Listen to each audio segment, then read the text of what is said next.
کہہ رہے ہیں کہ یہ جو ملزم اعظم ہے اس کا اپنا بھتیجا وکیل ہے پیشے سے، اور ضمانت جب باقی ملزمان کی ضمانت پر بحث تھی تو یہ جو بھتیجا ان کا وکیل ہے یہ وہاں پر آیا اور اپنے ساتھ وکیل لے آیا، اور اس وجہ سے آپ کہہ رہے ہیں کہ ضمانت ہوگی؟ ہاں جی، اس وجہ تو انہیں ضمانت کر دیتی ہے۔ آپ سے میں یہ پوچھنا چاہوں گا کہ یہ جو بچہ ابھی ہے سفیان، اس کو آپ نے ذہنی طور پر قبول کر لیا؟ قبول کی کرنا ہے دنیا ٹولے کی نہ نہیں لگے پھرنے سے قبول کی کرنا ہے۔ میرا تو دل یہ چاہتا میں کڑی نہیں مارتا تین نہیں مارتا۔ آپ ایسا کیوں کہہ رہی ہیں؟ آپ خود ایک بس ماں ہیں، نہیں ماں تے گی تو پھر آپ ایسا کیوں کہہ رہی ہیں؟ آپ سمجھتی ہیں کہ اس میں آپ کی بیٹی کی کوئی غلطی تھی؟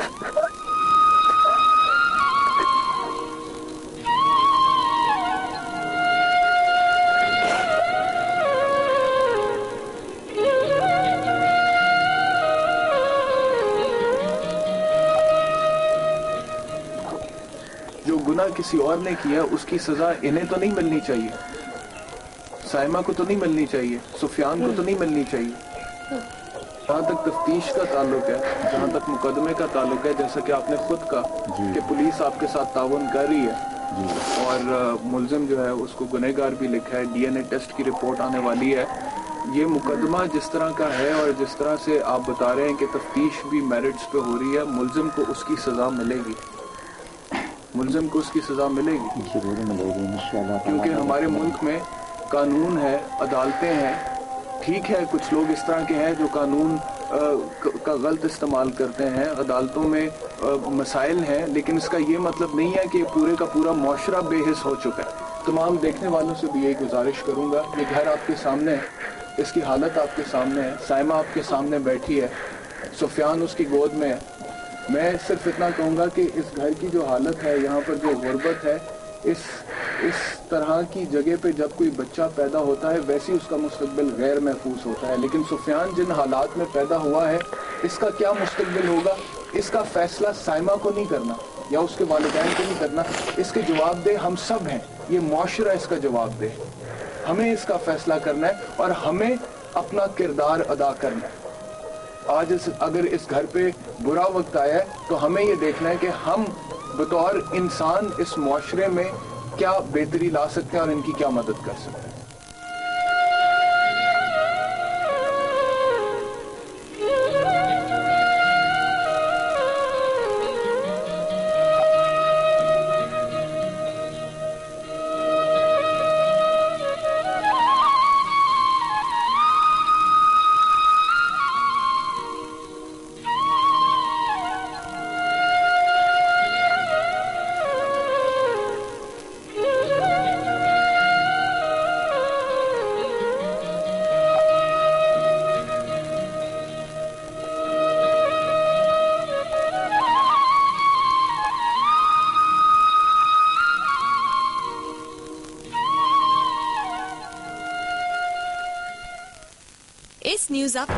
ملزم اعظم کے گھر والوں کا موقف جاننے کے لیے جب ہم ان کے گھر گئے تو باہر آنے والی خاتون نے ہمیں دیکھتے ہی دروازہ بند کر دیا۔ جیسا کہ آپ دیکھ سکتے ہیں یہ دروازہ ہے اور یہاں پر یہ نیم پلیٹ لگی ہوئی ہے، Iftikhar Ahmed Khan advocate high court, جو کہا جاتا ہے کہ ملزم اعظم کے بھتیجے ہیں، اور نیچے ہے محمد اعظم خان جج۔ یہ جج کیوں لکھتا ہے اپنے آپ کو یہ مجھے نہیں پتا، بہرحال میں یہاں پر آیا تھا کہ اندر اگر کوئی مرد ہیں تو ان سے بات کر سکوں۔ میں نے دروازہ کھٹکھٹایا، خاتون نکلی اور انہوں نے فوراً دروازہ بند کر دیا۔ میں نے سنا ہے کہ یہ محمد اعظم خان کے ایک بھائی صاحب ہیں جو یہاں سے کچھ فاصلے پر رہتے ہیں، میں وہاں پر جاؤں گا اور کوشش کروں گا کہ جو مرد حضرات ہیں ان سے بات کی جائے اور ان کا موقف جانا جائے اس مقدمے کے حوالے سے۔ سائمہ اور اس کے گھر والوں کو انصاف دلانے کے لیے محلے والوں کی جانب سے جو پنچایت بلائی گئی، وہاں اعظم اور اس کے دیگر ساتھیوں نے آتے ہی فائرنگ کر دی۔ اس فائرنگ کے نتیجے میں زخمی ہونے والے محمد اقبال سے بھی ہماری بات ہوئی۔ جی، میرے ساتھ اس وقت محمد اقبال موجود ہیں۔ تھوڑی دیر پہلے جب ہماری سائمہ کے والد محمد اسلم سے بات ہو رہی تھی تو انہوں نے بتایا کہ جب اس واقعے کا انہیں پتہ چلا تو انہوں نے پنچایت بلوائی، تو اس پنچایت میں اعظم نے اپنے دیگر ساتھیوں کے ساتھ فائرنگ کر دی، جس کے نتیجے میں ایک شخص زخمی ہو گئے، ان کو گولی لگی اور وہ شخص محمد اقبال ہیں۔ آئیے ان سے بات کرتے ہیں اور جانتے ہیں کہ ایکچولی اس پنچایت میں بنیادی طور پر ہوا کیا تھا۔ جی، آپ وہیں پر تھے، آپ کو گولی لگی؟ جی وہیں پہ تھے۔